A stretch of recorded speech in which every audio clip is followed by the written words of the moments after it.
Yeah. Okay, good afternoon. My name is Steve Owens, and I'm going to be doing my micro teaching assignment on the social interaction theory by Lev Vygotsky. And basically, here's a picture of Lev Vygotsky. And basically, his social interaction theory describes the role of social interaction and the development of cognition, or the development of thinking. Okay? Basically, here's an example that kind of illustrates it. Here we have a young girl, and she's probably about 2 or 3 years old.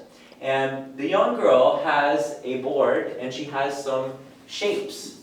And she is trying to put the shapes into the holes.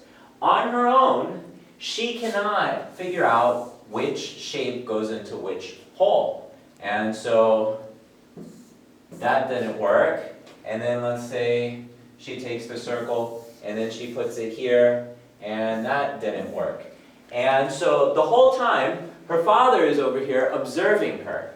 And so her father sees that she is not able to put the shapes into the correct holes on her own. So he provides her a little bit of guidance, and he helps her figuring out putting the right shapes into the correct holes. And with the help of her father, she then understands how to do it, and then is able to take another shape and put it into the hole and make the connection in her brain based on the help from her father. Okay? Now, 6 major assumptions guide Vygotsky's theory. And the first assumption is that adults convey to children the way their culture interprets and responds to the world. Okay? So here we have another little girl who is reading a book with her father. Now the book, let's assume this book is about transportation. And in the book, there are cars,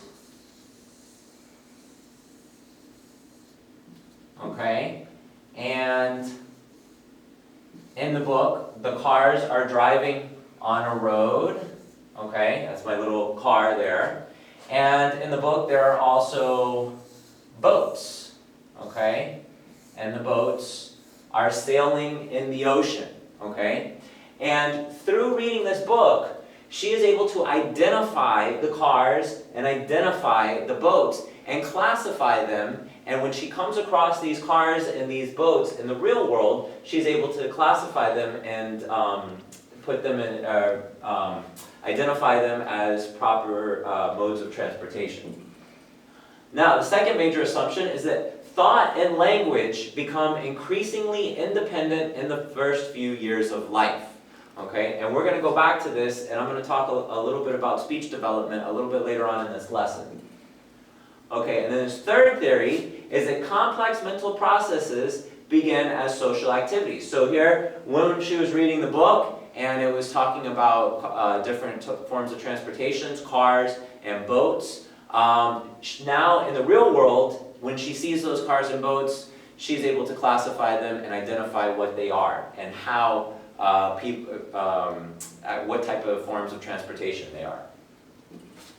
Okay, and then the fourth assumption is that children can perform more challenging tasks when assisted by more advanced and competent individuals. Okay, and there's 2 parts to this. There's the actual development, which happens to be the upper limit that the child can do alone, okay, without the help of an adult. And then there is the level of potential development. And this is the upper limit of tasks that the child can do with the help of either an adult or a more competent individual. With help. Okay? All right. Now, the actual development, obviously, when the child was trying to put the blocks into the holes, she could not figure out what blocks go where, okay?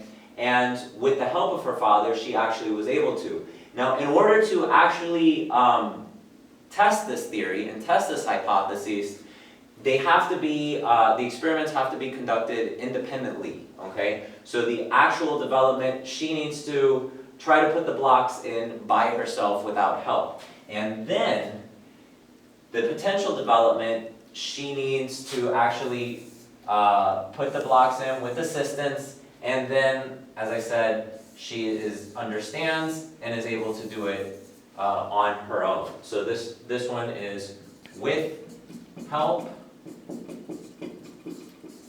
and then this one is alone after receiving help. Okay? Now, the fifth assumption is that challenging tasks promote maximum cognitive growth. And this is also referred to as the zone of proximal development, also known as ZPD, abbreviated ZPD. Okay? Now, to illustrate this, here is a chart which shows what I can do by myself. Okay? And then the bigger circle, which encompasses more things, is what I can do with help.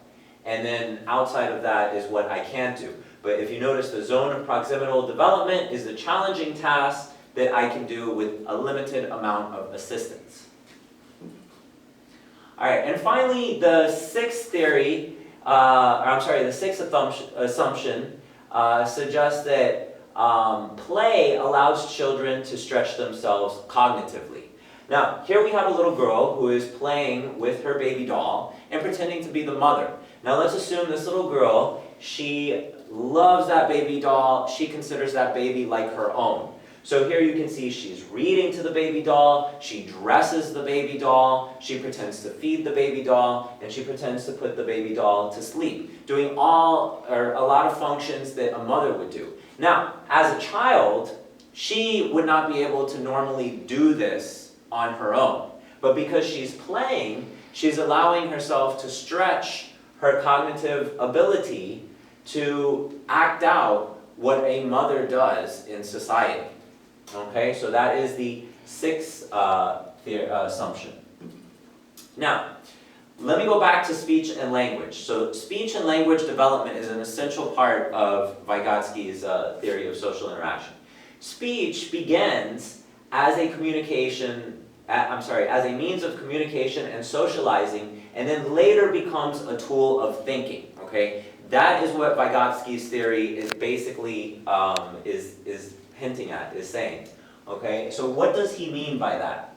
So basically, he means that there are four major stages of speech development, and the first stage is pre-intellectual speech. So here we have a baby. The baby is crying. The baby may be hungry, the baby may not be comfortable, maybe his diaper needs to be changed. The baby has no idea what is going on, he just knows, he has no idea how to express what he's feeling. He just knows that he's discomforted and he needs somebody to take care of his needs, but he has no idea how to express that. So that is the pre-intellectual speech. The second stage is the autonomous speech. So now the baby is a little bit older, maybe he is like 7 or 8 months old, and the baby has his bottle. He loves his bottle.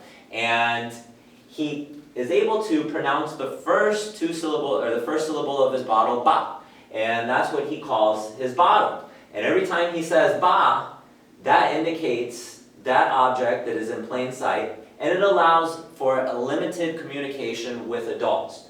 I am a parent. I have a 10-month-old baby right now, and my baby is in about this stage of development, and my baby says dat. And when he says dat, or dat, I know that he's referring to me. I'm in sight, I'm holding out my arms, I'm calling my son, and he's going da. So in this case, the baby loves his bottle, and he's able to pronounce his first 2 syllables. Now that later develops through autonomous speech into bottle. After hearing the word bottle, he's able to pronounce the entire word. The third stage of speech development is the naive psychology. Okay, so here we'll go back to the little girl who may be about 2 or 3 years old, and she starts out by saying daddy. Now that could mean daddy, pick me up, I want you to pick me up, but she doesn't know how to speak a complete sentence. If she just goes daddy, the father then knows that she wants him to pick her up. And then as she develops, she is able to speak in complete sentences. Daddy, pick me up.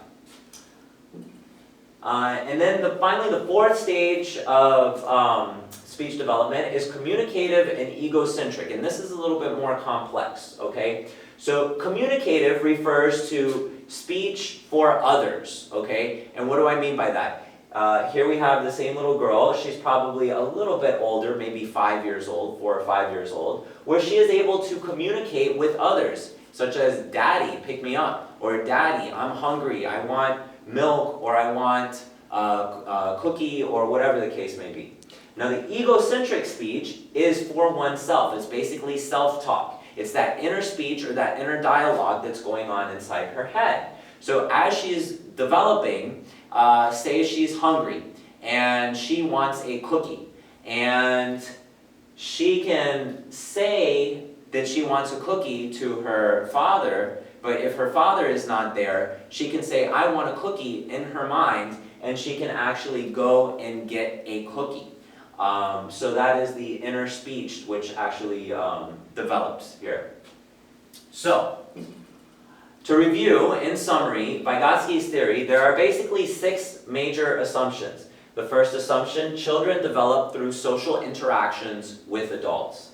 The second assumption is that thought and language become increasingly independent during that stage of development. And then the third assumption is that complex mental activities begin as social activities, just like we saw when we were doing the example of the book and the example of the baby with the bottle.